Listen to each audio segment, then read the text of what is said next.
عارف فيديوهات اللؤلؤ المنتشرة على السوشيال ميديا اللي دايما بتخليك تسأل هو اللؤلؤ ده حقيقي ولا لا؟ عمرك بقى سألت نفسك هو ازاي اصلا اللؤلؤ ده بيتكون؟ ولا اساسا كل القواقع بيكون فيها لؤلؤ؟ ده السؤال اللي حول واحد من صياد بسيط لملك تجارة اللؤلؤ ميكيموتو كويتشي. انا دينا مهران ودي حكاوي الدنيا.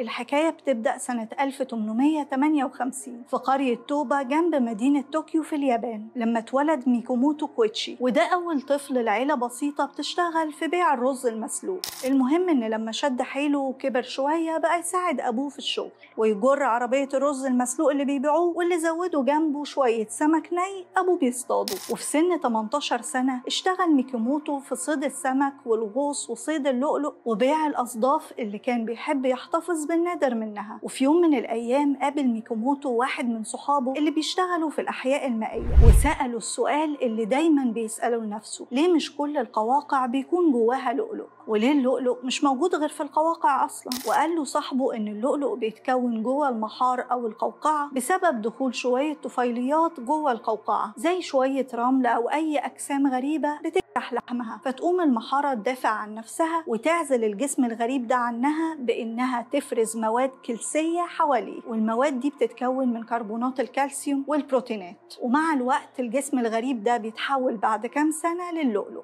ومن يومها وفكرة إنتاج اللؤلؤ بطريقة صناعية ما فرقتش خيال ميكيموتو، فجمع عدد كبير من القواقع وفتحهم ودخل فيهم أجسام غريبة وسابهم في شوية إقفاص في البحر، ربطهم في مركب واستنى عليهم سنتين. وللأسف جه يفتح القواقع ملقاش فيهم حاجة، وحاول مرة تانية وبرضه الموضوع منفعش بسبب عواصف شديدة ضيعت القواقع كلها في البحر. المهم الراجل ما يقسش وقال لك التالتة تابتة، بس المرة دي المشكلة كانت كرييتيف شوية، لأن القواقع كلها ماتت بسبب التيار الأحمر، ودي مواد طفيلية لونها أحمر بتمنع الأكسجين عن القواقع. وكل الخسائر والمحاولات دي خلت الناس يقولوا على ميكيموتو إنه مجنون ومش طبيعي، وبطلوا كمان يشتروا منه الرز والسمك اللي بيبيعه. وده اللي خلاه يسيب التجارة لمراته ويتشجع أكتر ويحاول تاني في تجارب زراعة اللؤلؤ، بس المرة دي قال يخلي باله وياخد احتياطاته ويشوف هو غلط في إيه. ولقى إن أول نقطة إن انخفاض درجة حرارة المية لأقل من 7 درجات مئوية بيموت القواقع. ده غير إنه لاحظ كمان إنه لما بيحط كمية كبيرة من القواقع في قفص واحد بتموت.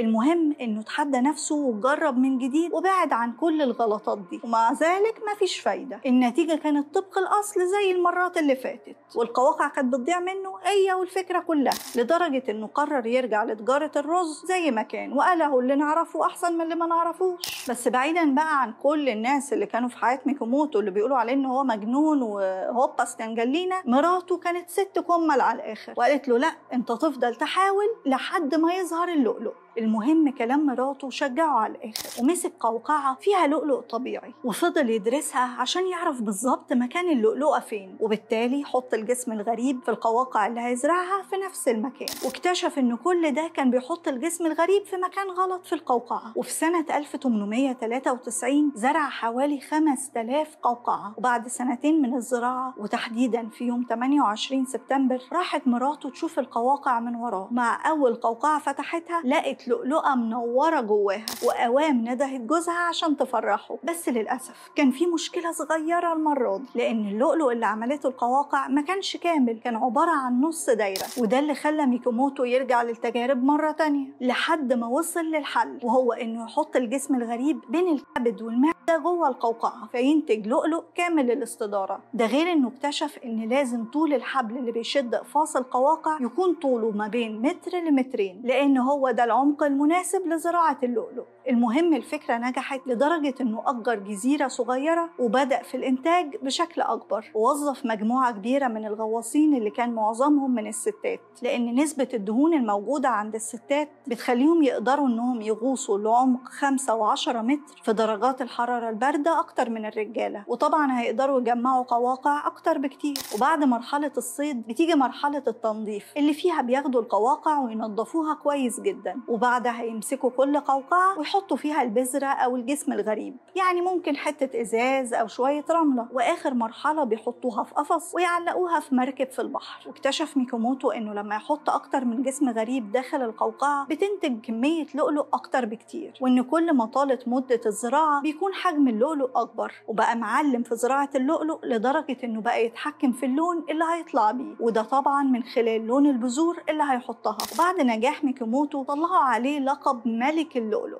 لأنه تسبب في انتشاره بعد ما كان نادر جدا. وبسبب الضجة الكبيرة اللي عملها اترفع عليه قضايا بيتهموه فيها إنه نصاب وإن اللؤلؤ اللي بيعمله مش طبيعي، بس المحكمة طبعا حكمت لصالحه وطلبوا منه إنه يكتب على منتجاته لؤلؤ طبيعي، بس هو بسبب الأمانة وإنه ما يضيعش تعبه هو والناس اللي معاه كتب عليه لؤلؤ مزروع. ومع إن المحاكم اليابانية نصفته رفض يتبرع للجمعيات الخيرية وقال لهم وأنا كان مين يتبرع لي زمان، اللي وقفت جنبي خلاص ماتت. وكان يقصد مراته اللي توفت قبل الحرب العالمية الثانية. الحرب دي اللي عمل بعدها موقف غريب جدا، وهو انه رفع العلم الامريكي على الجزيرة بعد ما اليابان استسلمت، وبرر موقفه ده وقال انه عايز تجارة اللؤلؤ تكون اول تجارة تنتعش بعد الحرب، وان السلام مهم ليها. واضح كده انه ما كانش عنده انتماء غير لشغله اللي سابه وتوفى سنة 1954 عشان تنتهي حكاية واحد يتضرب به المثل في المعافرة والاجتهاد.